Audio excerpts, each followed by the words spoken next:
Hey guys, Jarek and Komodo here. Got some more Halo footage for you. This time doing some Team BRs on the Pit in Halo 3. Again, not really a big fan of this map. I think you were just indifferent about it.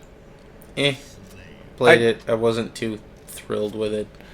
I do okay at it, but man, this guy ran in a straight line so I could kill him. That's smart. Alright, so I got the rockets immediately at the beginning, and I did, like, nothing with them. I think I got, like, one kill, so that was humiliating. This game was okay, but I had some bad moments in it, too. But yeah, let's go ahead and talk about something else. So, recently, a game went free called Brawlhalla, which is just a casual party game in the same vein of Smash, but it's purely a casual party game, so if you like the casual side of Smash, you'll like it, but again, if you like competitive Smash, I highly would recommend Rivals of Aether instead. Like, I saw that game went free, and I just kind of went, why do you people like this? I've never even heard of it. Grouchy old man, why do you like what I don't like? Yeah. So, that's a thing. It went free. It's really silly, and So if you're not a competitive person, you'll probably like it. But if you're a competitive person, you'll probably not like it. Again, Rivals of Aether is where I'll stay. I'm never going to stop playing that game. I legitimately want to get good at it. And that's a game that's a little more viable to compete in when it comes to tournaments, because they do have online tournaments, since there is online. And they have West Coast tournaments and East Coast tournaments. So if you want to do stuff and get good at the game, you can get good with actual competition and people that actually compete in tournaments and stuff. Which, if you live in a place like I do, like Portland, Oregon, you don't really have that option when it comes to Project M, because the Project M scene is basically not here. There is occasionally a small local, but, like, it is not consistent at all. It doesn't show up very often. There's a Melee scene, but, like, again, it's nowhere near as big as anything you'll see in, like, California or Seattle. So, I mean, there are players, but not major players, if that makes sense.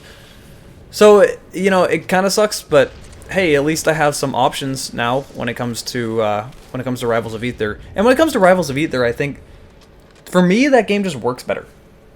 I've talked about this before. I don't know what it is. Maybe it's because there's not so much of a big tech skill barrier. Because in Project M and Melee, it wasn't really meant to be played as fast as it is. Oh, I ate a shotgun. No, you don't. Hi. All right.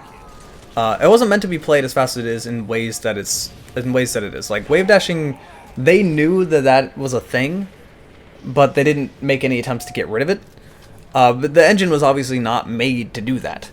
Whereas in Rivals of Aether, everything that's in that game was basically made to happen, with the few exceptions of, like, a few glitches that are kind of not game-breaking, but don't really do much. So, I don't know, the game just feels more natural to me. And the biggest change is when you get rid of shielding entirely. That is a huge change. And depending on who you are, this might make it more difficult to you, or this might make it easier. Me, this made things a lot easier, because I'm a very aggressive person. I'm not a defensive player at all. I'm a very combo-oriented player, which is why I play as Rastor. And that my teammate just totally clotheslined that guy off the grav lift.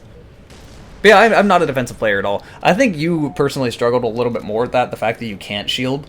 Like, what do you do? It was less the fact that I couldn't shield, and more of the fact that I'm used to Smash and where, like, you can roll from a shield or dodge, whatever. My biggest complaint about Rivals of Aether definitely is the fact that I can't change the parry and the dodge button.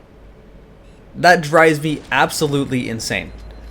Why can't I have those buttons changed? Why can't I make it so that, like, if I press the left shoulder button, I can roll, and the right shoulder button to be a parry? Only do those things. Because what ends up happening to me a lot is I accidentally parry when I'm trying to dodge, or the other way around. And it gets me killed a lot.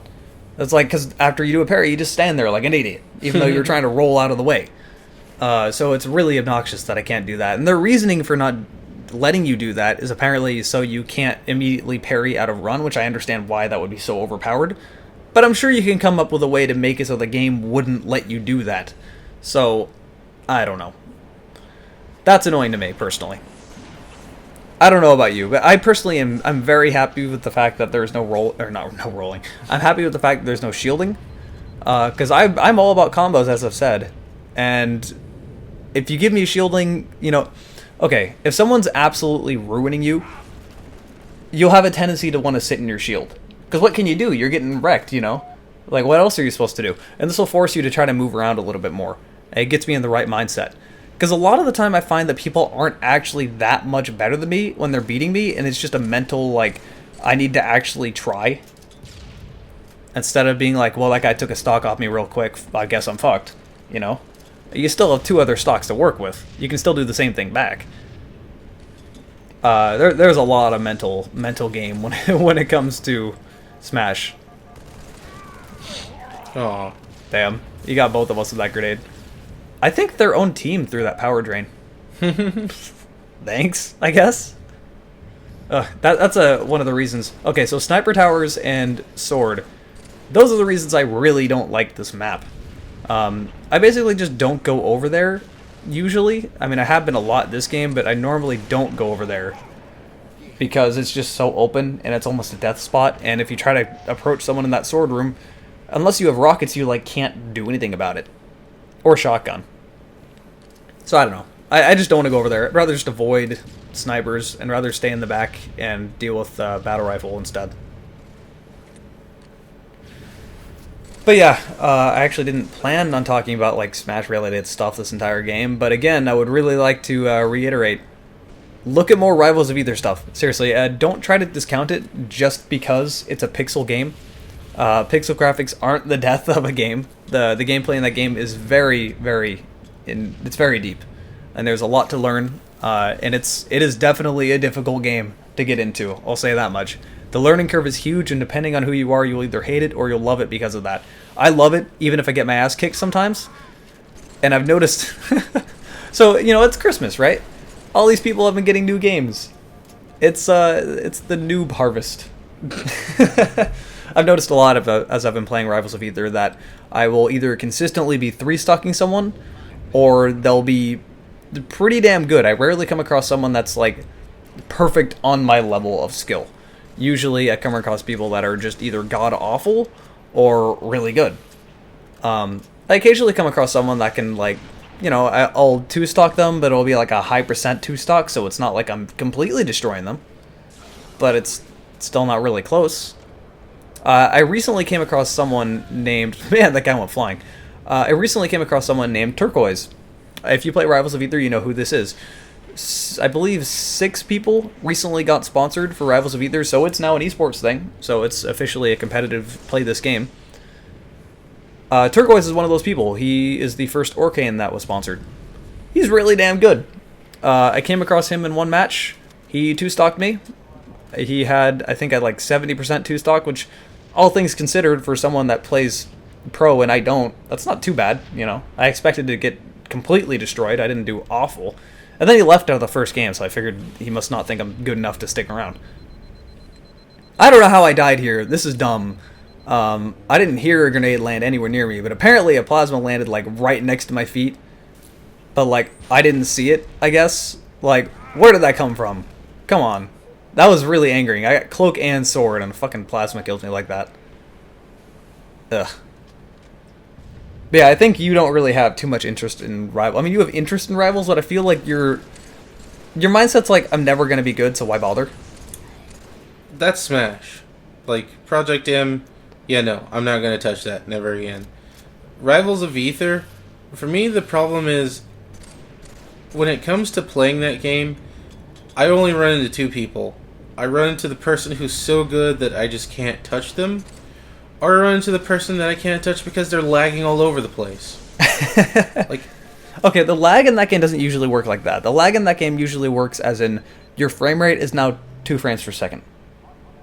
And you can't move. So anytime I come across someone that's lagging, I immediately just SD, quit out of the next game, and then find someone else.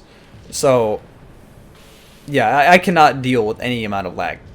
But to be fair, the game isn't awful when it comes to it. In my experience, usually it works fine and there's no lag at all, or it's awful. Also, stealth failed.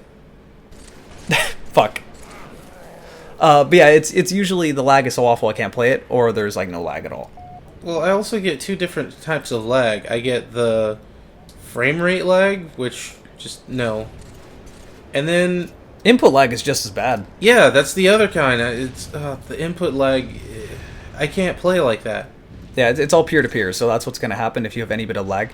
So, it's pretty much expected that if there's going to be lag, the person is just going to, you're just going to quit out of the game, go to the next one, find someone else. I don't know how to... Occasionally it gets into awkward situations where it's like, I don't know how to make it look like I'm leaving because it's lagging and not because I'm salty. Like, I don't want them to assume that. So... But people are generally pretty respectable from what I've seen. I have not seen anyone griefing, being dickwads, like, lol, you suck, putting their tag to that or something like that.